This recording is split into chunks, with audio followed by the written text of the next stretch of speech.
আমরা অনেকেই জানি যে দোয়ার মাধ্যমে আল্লাহ রাব্বুল আলামিন মানুষের ভাগ্যকে তাকদীরকে পরিবর্তন করে দেন, কিন্তু এই পরিবর্তনের প্রকৃত বিষয়টা কি সেটা আমরা অনেকেই জানি না। তো দোয়ার মাধ্যমে তাকদীর পরিবর্তনের প্রকৃত বিষয়টা আজকের আলোচনা থেকে আমরা জানার চেষ্টা করব ইনশাআল্লাহ।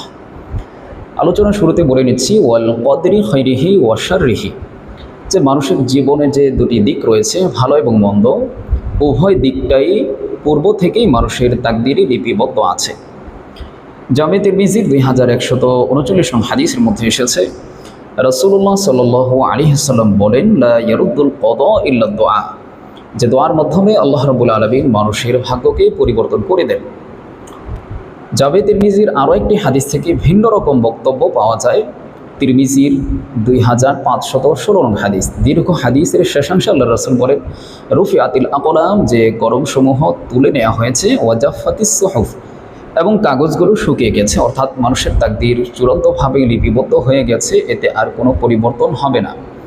তো তিরমিজি শরীফের দুটি হাদিস থেকে আমরা দুরকম বক্তব্য জানতে পারলাম। এক হাদিসে আল্লাহ রাসূল বললেন যে দোয়ার মাধ্যমে তাকদীর পরিবর্তন হয়ে যায়।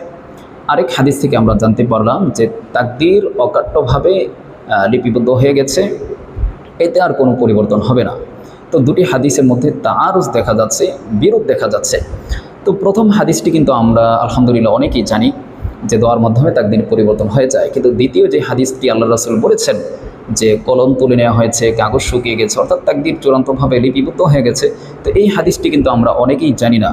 আর এই না জানার কারণে প্রথম হাদিসটির উপর ভিত্তি করেই কিন্তু আমরা ঢালাওভাবে বলতে থাকি যে দোয়ার মাধ্যমে তাকদীর পরিবর্তন হয়ে যায়। তো দোয়ার মাধ্যমে তাকদীর পরিবর্তনের প্রকৃত বিষয়টা এখন আমরা জেনে নেব। তাকদীর মূলত দু প্রকার, এক হচ্ছে তাকদীরে মুবরাম অর্থাৎ অকাট্য তাকদীর, আরেক হচ্ছে তাকদীরে মুআল্লাক ঝুলন্ত তাকদীর। তো তাকদীরে মুবরাম যেটা, এই তাকদীরটা আপনি যত দোয়াই করেন না কেন এই তাকদীরটা পরিবর্তন হবে না। তো দ্বিতীয় হাদিসের মধ্যে যে বলা হয়েছে কলম তুলে নেওয়া হয়েছে, কাগজ শুকিয়ে গেছে, তো এই হাদিসের মধ্যে মূলত তাকদীরে মুবরামের কথা বলা হয়েছে। তো তাকদীরে মুবরাম যেটা, সেটা আপনি যত দোয়াই করেন না কেন এই তাকদীরটা আর কখনোই আপনার পরিবর্তন হবে না। আর তাকদীরে মুআল্লাক যেটা আছে, অর্থাৎ ঝুলন্ত তাকদীর, সেটা আল্লাহ রাব্বুল আলামিন দোয়ার দ্বারা পরিবর্তন করে দেন। দেখো, যেমন ধরুন কোনো ব্যক্তি অসুস্থ হয়েছে, এখন সে ঔষধ খেলে ভালো হয়ে যাবে। অসুস্থ হয়েছে, এখন ঔষধ খেলে সে ভালো হয়ে যাবে। তো এটা হচ্ছে ঝুলন্ত তাকদীর, তাকদীরে মুআল্লাক।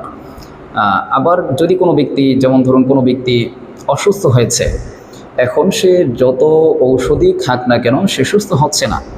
তো এই যে সে অসুস্থ হয়েছে, ঔষধ খাচ্ছে, ভালো হচ্ছে না, অসুস্থতা নিয়ে সে মৃত্যুবরণ করবে, তো এটা হচ্ছে তার তাকদীরে মুবরাম অর্থাৎ অকাট্য তাকদীর। এটা তার তাকদীরে লিপিবদ্ধ হয়ে গেছে যে সে অসুস্থতা নিয়ে মৃত্যুবরণ করবে, এখানে সে যত ঔষধই খাক না কেন এতে আর তার তাকদীরটা পরিবর্তন হবে না, ঔষধের দ্বারা সে সুস্থ হবে না। তো আলোচনা থেকে আজকে যে সারমর্ম সেটা হচ্ছে যে তাকদীর মূলত দু প্রকার, এক হচ্ছে তাকদীরে মুবরাম, আরেক হচ্ছে তাকদীরে মুআল্লাক। তাকদীরে মুবরাম যেটা, সেটা শত দোয়ার দ্বারাও পরিবর্তন হবে না, আর তাকদীরে মুআল্লাক যেটা, সেটা আল্লাহ রাব্বুল আলামিন দোয়ার দ্বারা পরিবর্তন করে দেন।